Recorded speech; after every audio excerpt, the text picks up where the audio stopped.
Hello and welcome to our physical sciences session. My name is Tem. Today we will be looking at redox reaction. What exactly about redox reactions do you want to actually focus our attention on? We want to look at, the different ways of interpreting redox reaction in terms of the species or the substances that are actually involved. It's going to be quite an exciting lesson, and you need also to pay careful attention also to the language that we use. It will be very, very, an integral part of our discussion for today. Right, now let's look at the overview in terms of how redox reaction, or where exactly redox reactions actually fall within the greater knowledge area of chemical change. By now we know that redox reactions consist of two half reactions, which is an oxidation as well as a reduction half reaction. And now the substances involved in redox reaction would either be your oxidizing agent or your reducing agent, but the combination of the two actually gives us what exactly happens in a typical redox reaction. Right. Okay. Now the thought that we want to throw out there, so that it guides us in terms of our session for today. The question says, have you ever looked at the same image and seen two possibilities that are both correct? So this has a lot to do with how you look at things. Consider perspective, right? Okay. Here is a simple example. Depending on how you look at this image, there are two possibilities. That is, if you look at it from this end, one may say, okay, this looks like a 6, okay, but if you try and look at it from that point of view, one may say it's a 9. Now, when we look at redox reaction, it entirely depends how you interpret, or your perspective, in as far as those half reactions or those redox reactions are actually concerned. So that's the big idea about how we look at redox reaction for today's session. Right. Okay. Now the terminology. Remember, when it comes to terminology, a greater component of chemistry, it's actually, embodied in, a language, which is the terminology. So when it comes to defining, it's very important for us to actually, understand that the examination guideline is our point of reference. Remember, you must understand the keywords, and also the context in which these keywords are used must be correct for you to earn marks for defining terms in chemistry. Right. Okay, so we will be talking about oxidation, reduction, and redox. Right. Okay, so exactly, what is an oxidation reaction? So in an oxidation reaction, the oxidation number, okay, of an element increases. Now, we know the rules by now of assigning oxidation numbers to substances. We know that if we talk about a pure substance, which is, an element in its natural state, its oxidation number is 0. So is the molecule, for example, with oxygen, right? So if we're going to keep track of what happens to magnesium in this reaction, between magnesium and oxygen, you'd realize that the oxidation number of magnesium changes from 0 to +2. So an increase in oxidation number indicates that the reaction is oxidation, right? Okay, and then also in an oxidation reaction, the element undergoing oxidation, now we're talking about the substance, in this case magnesium. So magnesium is actually the substance that undergoes oxidation. And when a substance undergoes oxidation, it actually loses electrons.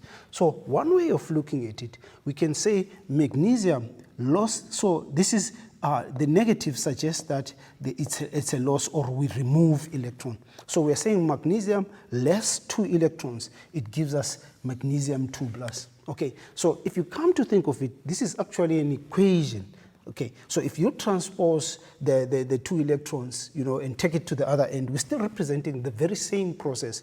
Remember, the big idea to say, depending on how you look at it, there are two possibilities in as far as the 6 and 9 analogy is concerned. But now we are talking about a reaction that involves loss of electrons. Okay, so we can have a magnesium minus 2 electrons, that actually represents loss. But we can also say magnesium atoms when they lose, they give us a magnesium ion 2 plus 2 electrons. We're still talking about the same thing, right? So in this case, all we are saying is that at the end of the day, we can represent the oxidation reaction in terms of magnesium to undergoing oxidation to give us magnesium 2 plus and 2 electrons. So that's one way of representing, the oxidation half reaction, right? Okay. Now, what effect does the donation of electrons have on the overall reaction? So if something donates electrons or an electron, it actually loses the electron, okay? So the question that we want to pose at this point in time, what effect does the loss of electrons have on the overall reaction? Remember, the overall reaction is actually a redox reaction. That's what we want to arrive at the end of the day, okay? So this is the balanced equation of reaction. So the oxygen as a molecule of an element, according to the rules of assigning oxidation numbers, has an oxidation number of 0. But what has happened to oxygen? Something has happened. Oxygen now has an oxidation number of -2. What has happened to the oxidation number of electron? It has decreased. So magnesium donated, in other words, it underwent the loss of electrons, okay, to oxygen. So oxygen gained, okay? So in this case, if we talk about loss and gain, there is a transfer of some sort. Then we can therefore say oxygen gains electrons and is reduced. So the substance that gained undergoes reduction. That's what we want to arrive at now, okay? So in other words, we are saying that the oxidation number of magnesium increases from 0 to +2, okay? Now, magnesium loses electrons, all right? Therefore, magnesium undergoes oxidation.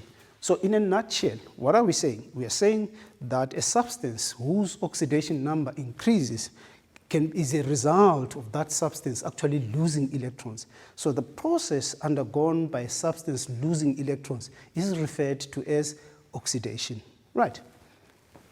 Okay, and then also, we are saying magnesium donates electrons to oxygen. So the transfer is from magnesium to oxygen. So electrons are actually transferred between magnesium and oxygen in that direction.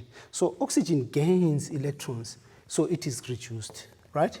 So magnesium has reduced oxygen. It's a different way of looking at it, okay? Now, we are also saying that a substance that undergoes the loss of electron is referred to as a reducing agent. So a reducing agent is actually a substance, right? Okay. Now, what about in a reduction reaction? The oxidation number of the element, in this case, which is oxygen, decreases. So conversely, or on the contrary, we are saying that a magnesium lost, and it was we refer to it as a reducing agent.